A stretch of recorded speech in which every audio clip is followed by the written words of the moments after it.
Il y a un verset du Coran, simple d'apparence, mais qui cache un miracle incroyable.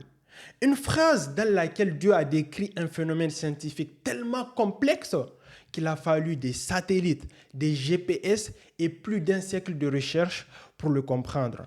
Dans le Coran, chapitre 55, verset 24, Dieu a dit « À lui appartiennent les vaisseaux élevés sur la mer comme des montagnes. » Ça a l'air simple. Dieu compare les montagnes aux bateaux.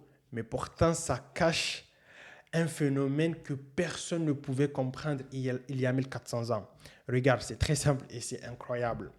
De nos jours, avec la science moderne, on sait que les montagnes ne sont pas juste une roche posée sur la terre. Non, on a compris en utilisant des outils incroyables que les montagnes ont une partie immergée. Elles sont immergées à l'intérieur de la terre et cette partie immergée, elle flotte sur ce qu'on appelle, les scientifiques appellent l'asténosphère.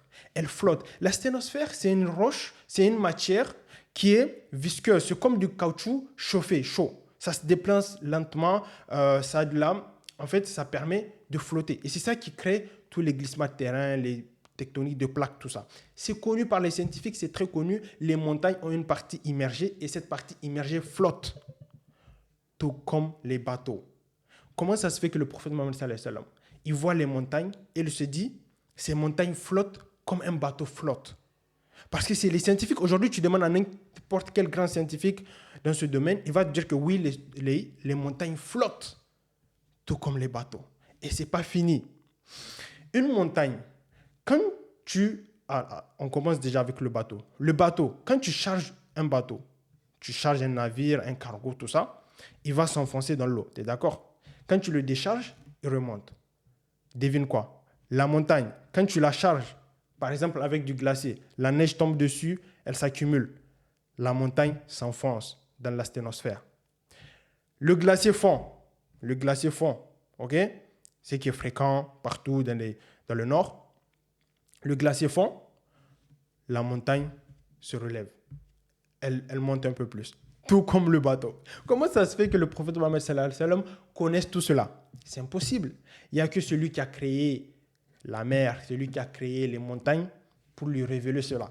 Dans le but d'impressionner les gens, de montrer les signes de notre Seigneur, pour montrer la science du Coran et pour montrer que le Coran ne vient pas du prophète Mohammed sallallahu alayhi wa sallam, mais ça vient de Dieu. Bien sûr, ça, ce n'est pas l'explication, ce n'est pas l'interprétation de ce verset.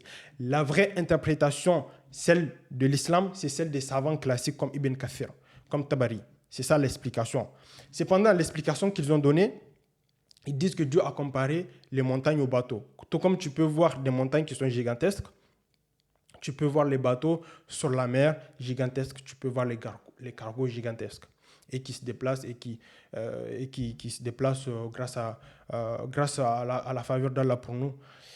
Mais tu vois, cette explication ne vient pas contredire celle des savants classiques. C'est un truc qui vient complémenter, en fait. C'est un truc, grâce à la science, on peut mieux comprendre ce verset et on ne contredit pas les savants classiques, on est en train juste d'amplifier la comparaison. On a une meilleure compréhension des montagnes et donc on comprend que peut-être ce que Dieu veut dire, c'est que cette comparaison, elle est encore plus que visuelle. Elle n'est pas que juste ce que tu vois, mais il y a encore une ressemblance entre les montagnes et les bateaux qui est encore plus profonde.